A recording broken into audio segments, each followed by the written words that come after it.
to Doctor and the Dude. I am Dr. Jim Siebert, and the Dude is my good friend Josh Morgerman. Josh, how are you doing?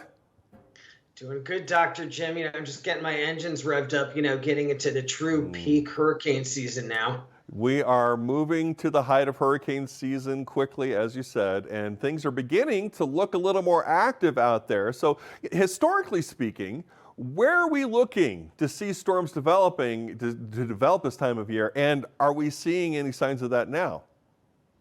Well, we're in late August now, so late August into early and mid-September it's climatologically the peak of the Atlantic hurricane season. It's also the peak of what we call a Cape Verde hurricane season. Now, a lot of the most legendary hurricanes in American history, like Donna, Frederick, there's just so many of them. Irma, for example, actually started off the coast of Africa and they marched across the Atlantic and then eventually hit the US. Now, a lot of them, of course, curve out to sea, but the ones that do make it across can be big headliners. And this is the time of year when we look for those storms to form in that area. So, interestingly enough, the computer models are showing stuff coming off of Africa that we might need to be watching. And it's interesting because the modeling from the last week or so has been showing that possibility of the Atlantic side of things, but then they kind of get eaten up either by dust from Africa, strong upper level winds. But now we're seeing that change just a little bit and things moving south more into the Caribbean, possibly even into the Gulf of Mexico. Is that surprising to you, or would we expect to see that? Yeah, that makes sense to me. And I would say, the reason, just to folks who are watching, the reason we care how far north or south things develop is because if they're way out in the Atlantic, if they're very far south at a very low latitude, that means they have a much better chance of getting all the way across the pond to cause trouble in North America. If they start kind of further north, they're more likely to just curve out to sea. But Dr. Jim, I wanted to ask you, we've had these all these forecasts calling for a busy season. And it seems like we've been seeing a lot of hindrances. And one that keeps coming up is this whole thing about Saharan dust. What's going on with that? I feel like we're talking about it more than usual this year. What's up? Yeah, you know what? It's kind of like hurricane season is variable, right, over the decades. And when we're talking about the Saharan dust, we're really talking about a global wind pattern. And if you think about it, like here in the United States, we have haboobs, which is where you have a strong thunderstorm, maybe in Arizona or out in the desert, and then it creates this massive dust storm. You've seen the clouds kind of rolling in like that. And what we're really looking at with the Saharan dust is a global scale haboob, is kind of a way of looking at it, where the strong winds, think about how much heat is generated in the desert.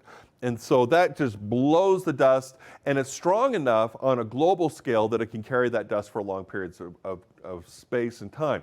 So we've seen a little extra of that wind this year so far. And by the way, it's one of those caveats that the dust from Africa is so hard to forecast on a longer scale that when we're getting the forecast for the tropical season back in April and May, we just don't know what's going to happen with that dust, and it can literally shut down a hurricane season.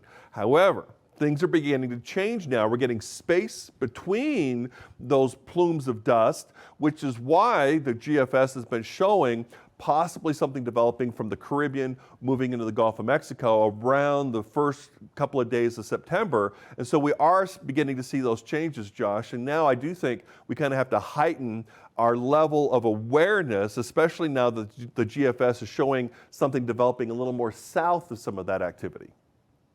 Yeah, absolutely. And, I'm a big believer in climatology. I just, as someone who hunts hurricanes, I religiously follow the climatology. I make decisions based on it. And we're in the part of the year where stuff is gonna form. Even when the conditions aren't great, August 20th to September 20th, stuff is gonna happen.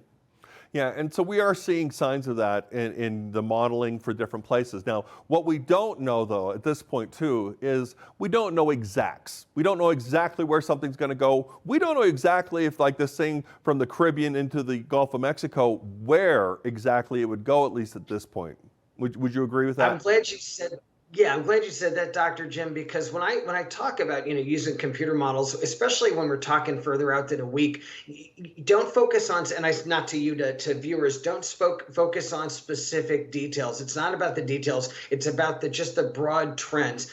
what I feel the computer models, our big takeaway this week is increased fertility. We don't know where a hurricane might form or where it's going to strike, but what we're seeing are signs that there are going to be some significant low pressure systems kind of moving west or west northwest across the Atlantic that may cause trouble in North America. That's my takeaway from the models right now. And I also have to input a little bit on where you get your information from. Now, I love social media. I think it's a great platform. It's also a very dangerous place. If you are relying on tweets or posts on social media, make sure you are getting that from a trustworthy source, because this is also when you'll see someone take and zoom in on one particular model run and say, a hurricane's coming to Florida, and then you don't hear from them again.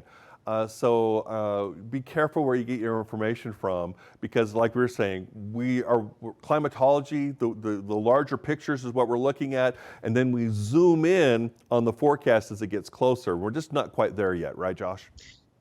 Yeah, but I have a feeling that in a week we're going to be talking about Mhm. things in a much more specific way. That's Yeah. just my hunch. No, I think you're right. And it's the time of year, because eventually the power and the heating from the ocean and the sun, it's going to win, and we will see a storm form. And so we're not done with hurricane season yet. So it's something we'll continue to monitor very closely. So Josh, we are out of time. And again, thank you for joining us, everyone, and we'll see you next time.